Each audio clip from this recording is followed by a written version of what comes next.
From that short break, and here we are to talk about getting Nigerian budget to work for every Nigerian. It has become an issue that budgetary system in Nigeria over the years has been regarded as just state ritual, state ceremonial processes that doesn't have that much impact on the citizenry. But here we are, we'll be having a guest who is a budget expert who will be helping us to understand why is our budgeting system not really working, or are they partially working or not fully working as expected. Then secondly, there are issues around government budgeting system in the aspect of reforms. A lot of people have been talking about we need to reform our budgeting system because many Nigerians don't even understand whether we are practicing zero budgeting, open envelope budgeting, or centralized budgeting. So we need to understand the kind of budgeting system that we are practicing. So we are bringing a specialist who help us to unravel that angle, because most times citizens hear government budget 1 billion, 2 billion, 30 billion for a particular project, but at the end of the year, they also hear that there's going to be MTEP, medium-term expenditure framework. There's going to be here what they call the rolling plan of the budget and the rest of it. So a specialist will be helping us to understand that angle of the budgeting system, even though there has been a clamoring call or clarion call for reform in our budgeting system. For instance, the 2025 budget is on about 56.9 trillion naira. That's the amount that we are budgeting for 2025. But guess what? 2024 budget is still on as we speak right now. And someone is asking, is 2023 budget has it been completely implemented? But from a budget perspective, we need to break down some of these issues in this regard so that we can have a better understanding of how budget can really work for citizens, and it can also bring about an end to economic underdevelopment in Nigeria. Joining us right now is Dr. Emeka Ejikonye, a budget specialist and consultant. Very good day to you, Doc. How are you? Yes, I can hear you very well, sir. Good day. Welcome to the show. Yeah, so thank you very much. And thanks a lot for having me. All right. This is my second time on your show. Exactly. You know, you're a budget specialist, and we are in the midst of talking about budget at this point in time. For instance, you know, the moment there was this issue around global oil price falling down or dropping, there was concern raised, and the government quickly responded and said, no, we should not be afraid of our budget, because the budget is already being, you know, formalized in a way that nothing will happen to it. But from you as a budget specialist, what do you see between oil price falling and its impact on our budgeting system? Thank you very much for using the word budgeting, because what I am, I'm not a budget expert. I'm a budgeting expert. Exactly. There's a difference between budgeting and budget. Budgeting is a function of the activity process, the operational environment that produces the budget. Budget is a document. It is the document that issues out from. Unfortunately, in Nigeria, just as we have done, we tend to be focused more on budget rather than the activity process. That is one of the problems we have in Nigeria. You understand that? Very well. Go ahead, sir. Yeah. So now, if you again go back to your question, please. I'm there to correct that. To now get your question correct. Now, interestingly, the federal government of Nigeria, as a result of the recent drop in global oil price, Nigerians raised the question that won't this affect our budget? That means the money that government is going to spend for the entire year 2025, because we depend over 95% of the money coming from oil price, or oil receipt. So people are raising the question that won't this affect the budget? But from your angle as someone who understands this budgeting system very well, beyond just the monetary aspect, beyond just the disbursement of funds, what do you really understand from this aspect of the oil price and Nigerian budget system? Okay. Now, again, let me correct another impression, which, you know, in the academia, we say in pragmatic thought, we say the conceptual determines the practical, right? Yes. What you have in mind is actually what determines what you put in practice. From the perspective of religion, they say the spiritual determines the physical. Yes.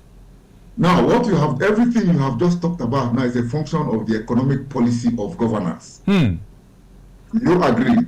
Very well. Go ahead, sir. What I'm trying to tell you is that economic policy of governance is not the same thing as the budgetary policy of governance. Okay? I don't know if I can go ahead. Go ahead, sir. Yes. So when you talk about OPEC, money, oil price, and all that, you're talking in terms of what the economic team of the president should be doing or the governor should be doing. But what budgeting does for governance is managing the relationship between the government and the civil service that provides the enabling environment for government to work, to operate. You see, governance is a function of three people. I'm sorry to be veering. I need to correct this. It's important for us to correct this paradigm, to move away from this paradigm that says we should always focus on monetary management rather than public policy management. What budgeting does is managing public policy of governance, not financial, not the monetary aspect. Now I'll give you an impression. The president of Nigeria has come on board. He says his vision statement is renewed hope, right? The President Bola Ahmed Tinubu, his vision statement, which is what budgeting is focused on. How do I renew the hope of Nigerians? That is the objective of budgeting, right? So now it must translate that renewed hope from the president down the civil service to the field level. The civil service is structured. It must transmit it down to the field level of the civil service, so that in the Ministry of Agriculture, you have what you call the extension workers who deal on a daily basis with the Nigerian farmers, whether livestock or those who actually cultivate the land for yams, and those people who deal with them on a daily basis and know the problems of the farmers. From there, they will develop the public policy programs along with the human and material resources for achieving them. These programs and the resources for achieving them is then escalated up again to the president. It is when it gets to the president that what you're talking about comes and say, okay, we know what programs we want to achieve based on what the hope of Nigerians, because it is the hope of Nigerians that the president wants to renew, not the hope of President Bola Ahmed Tinubu. It is the hope of me and you that he is here to renew. You understand what I'm saying? Yes, go ahead, sir. So it is the hope of Nigerians that he is here to renew.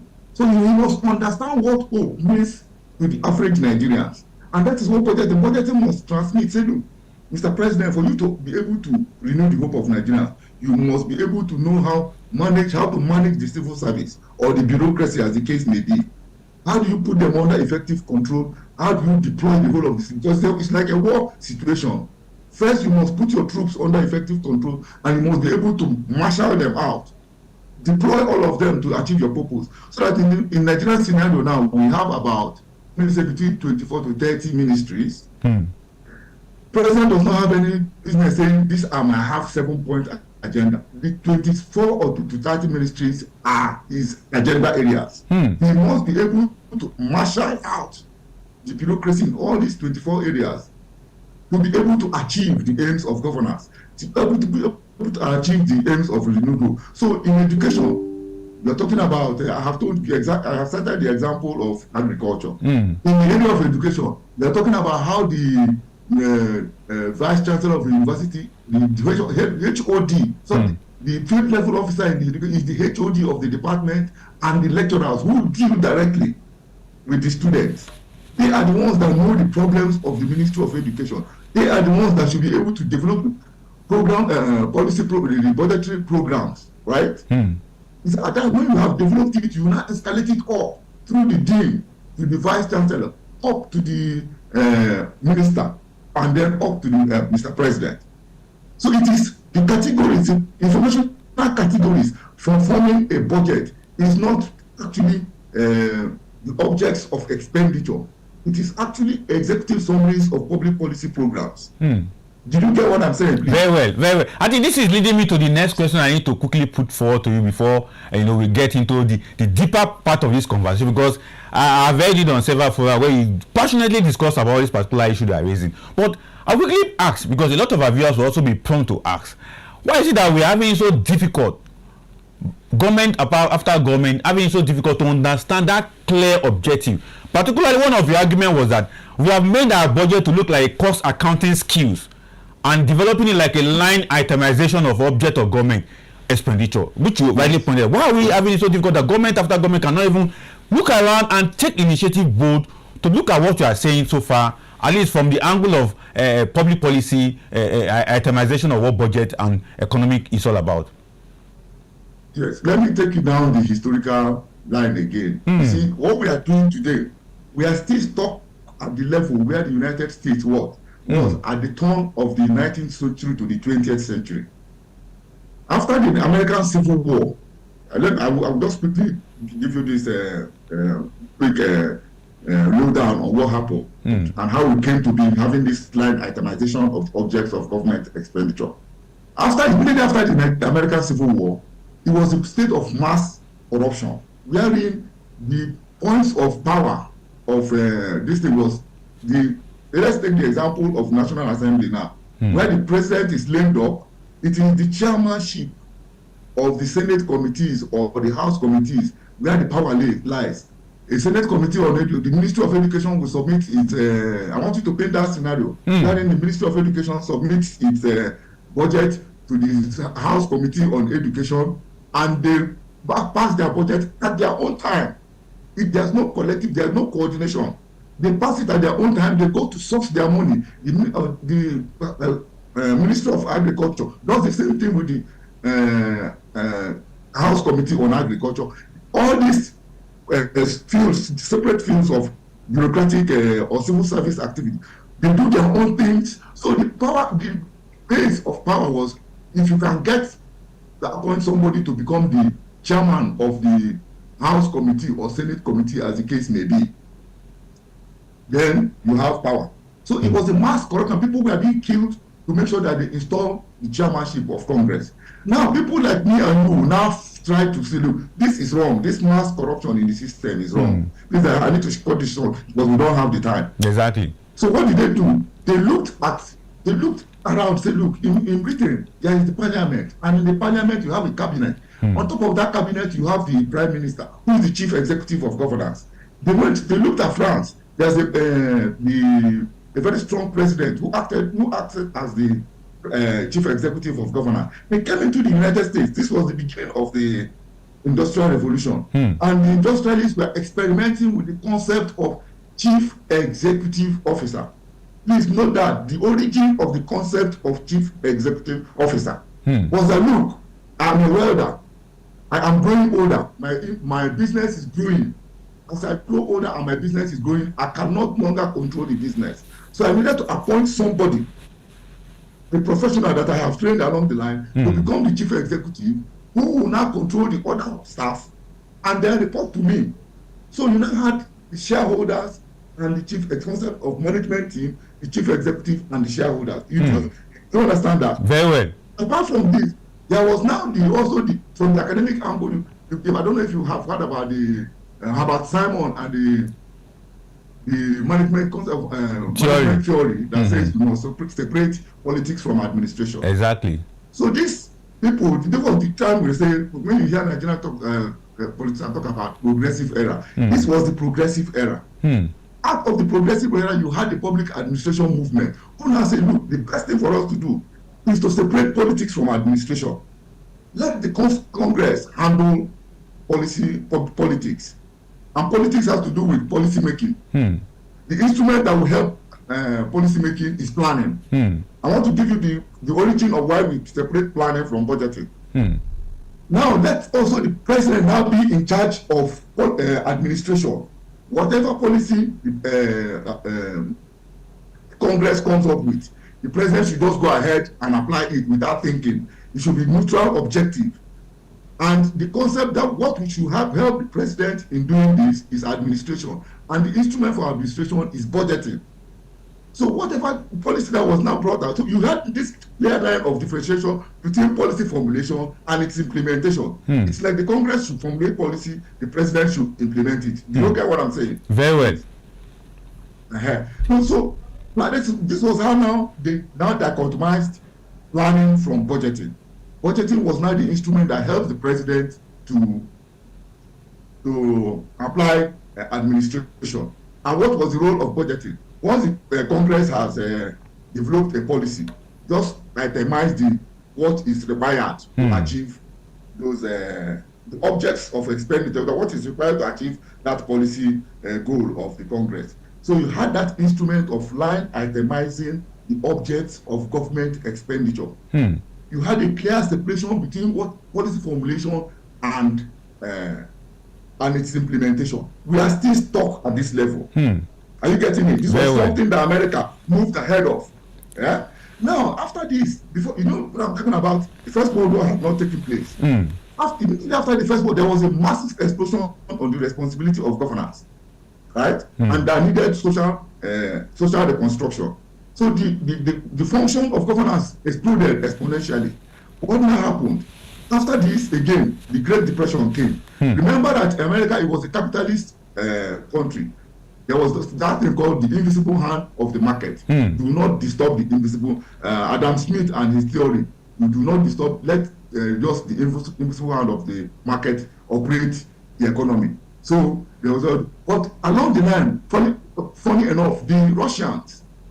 This was the time of the Russian Revolution. To mind you, the Bolsheviks have said, no, we are not capitalists. We must intervene, and we have to intervene in how society is managed. So national planning now came on board as a national state. Along the line, the president of America during the Great Depression, when capitalism fell, the whole of capitalist economy collapsed. This whole capitalist system collapsed. So the best thing the president was to do was to now start, look, we must intervene.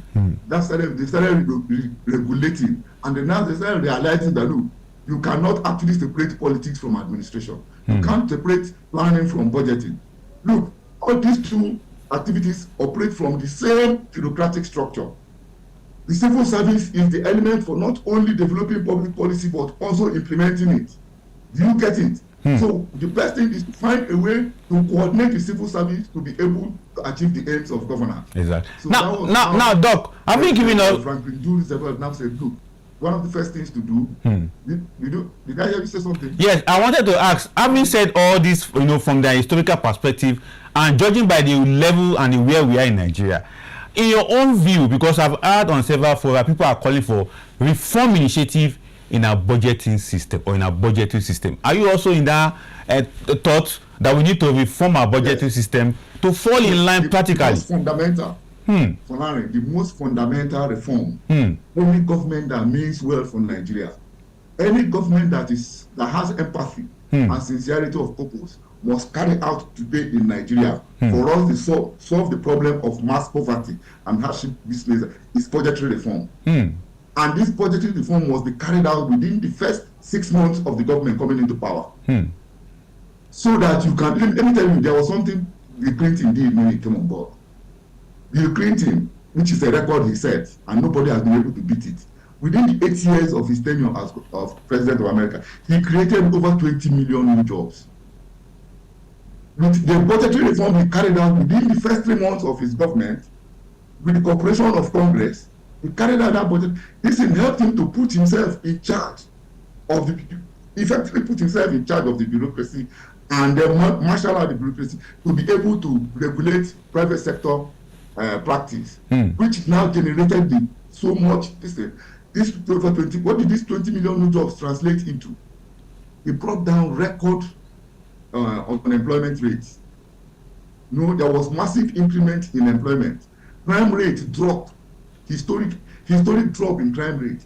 Historic drop in poverty rate. The first 4 consecutive fiscal surpluses that America has ever seen. Nobody has beaten that record. The greatest improvement in the quality of livelihood of the U.S. citizenry. Bill Clinton achieved these things. So the first thing we must do, we are still dwelling. I was trying to explain to you was that we are still dwelling at the level of Keynesian, this practice of separating politics from administration, or that is planning from budgeting. For learning. Why is the United States, why is there no separation? Where is the planning office in the US? Where is the budgeting office? Where in Britain do you have these things? Where in France do you have them? How come they give these things to us and they don't practice it in their own countries? Why? These are the questions we should ask. So until the day we realize that planning, budgeting is just an aspect of planning. Are you getting? It's another way. I'm trying to build our conceptual framework here. Yes. We must understand that. We must understand that the planning process comes in short, medium, and long-term perspectives. And the nickname for short-term planning is budgeting. Did you get that? Very well. So it is in budgeting. It is in budgeting that activity takes place. What happens in medium and long-term perspectives are projections. They only operate on the fiscal you can see is on paper. If not, they operate abstract in the mind. But it is in short-term planning that you have activity, and that is where budgeting takes place, and that is where governance takes place. Exactly. Now, Doc, go ahead. Talking about governance and talking about what we need to do right now, you said any government that is coming in must at least 6 months carried out this reform as it comes to power. But at this point in time, from President Bola Ahmed Tinubu, from all that he has been saying so far in terms of reform, from tax reform to monetary policy reform, fiscal policy reform, in this regards now, what would be your advice to him? Because from what you have said so far and what Nigerians are also talking about in this budgeting aspect, it seems that we need this reform to come earnestly. So what would be your advice to him? Brother, if I were to, and I've said, I've never missed that opportunity of telling Mr. President that, look, the same emphasis you're laying to the tax reform, if it is not the same, it should be more emphasis you should lay on budgetary reform. Budgetary reform is more critical because what is tax reform? Tax reform is a function of just generating, mobilizing public funds. What is that where our problem is? The problem of Nigeria is judicious use. How to spend the money, how to track expenditure. That's our problem. It is not how to raise money. I don't know if you agree, you understand what I'm following you, sir. I'm following you. Our primary problem is not so much how to spend money. It is how we have gotten this money. How do we put it into judicious use? How do we say, look, if I invest 10 naira to get this tie you're wearing, this beautiful tie you're wearing for learning, I think it's pinkish. You don't end up getting me a black tie or something. You get me exactly that tie. Do you understand? Capacity to track expenditure, that is the primary, and that's why I appeal to the president anytime I have this opportunity to look, Mr. President, sir, I beg you, the first thing we must do, but today you see this back and forth. The opposition is telling the president you're not performing. The president is using his media team to defend the position. I tell you, if the president carries out a budgetary reform along the lines that I'm advocating, no member of this the opposition will have the opportunity or the rationale to criticize the president negatively the way they are doing right now. And the primary thing is budgetary reform. Exactly. And apart from the president, we also have some principal officers in National Assembly that need to be carried along because the budget aspect of the national level fall to their table majorly. But how can we get them to the understanding that we need this reform? Because most of the accusation about budget padding, budget this, even the latest one that happened with over 720 million, 6 trillion naira added to the current budget was from that angle. But how can we get them involved in this budget reform initiative that many expert economists are calling for at this point in time? You see, my brother, the first thing is we must change the mindset, as I said again. If they continue to believe, like as I tried to tell you in my write-up I think it was this day that I published my write-up yesterday. Exactly. Yesterday that I did that write-up. If we continue, to the extent we continue, what we have in Nigeria today is, as budgeting, is an annual ritual of state capture. What is running by state capture? Every year, when each government that comes into power, we have a clique, a privileged few that come in, that enjoy. What do? They use our budgeting on an annual basis to appropriate our commonwealth into their private pocket. Under President Muhammadu Buhari, we saw the clique. President Muhammadu Buhari has left. We are now seeing the clique under President Bola Ahmed Tinubu. We are seeing them here now. Sorry. And the call came into my desk. So what we're saying, please, is there is the urgent need for them to have a rethink and learn, please, be patriotic enough to say we are here to serve the people. It's money we are making, and we don't know how to manage. I don't understand what the craze for this primitive accumulation of money is for. And you see people, you look around you, there's so much hardship, there's so much suffering. I don't know. My thinking is that, look, if there's a way we can help to resolve the problem, so that if there's a way we can do, look, Mr. President does not need this over 100 cars in his entourage. The other day I saw Clinton queue up to enter I saw a picture of President Clinton queuing up to enter into a supermarket. This is relative safety. You are loved by your people. It is difficult for anybody to come and say, I want to kill you. So the personal security, you don't need it. Honestly, it is not necessary for me. So what I'm saying is, please, Mr. President, please, Senate President Akpabio and Abbas, the Speaker, the bonus is on them. Then the President, we found out today, there's a very cordial working relationship between the executive and the National Assembly. If they team up to work for the interest of Nigerians, under 3 months, this reform that I'm talking about will be put in place, and Nigeria will start growing from, the potential is so much there. We just need to put the structure. Doc, we cannot isolate a particular set of group of people, which you highly mentioned in your discussion earlier.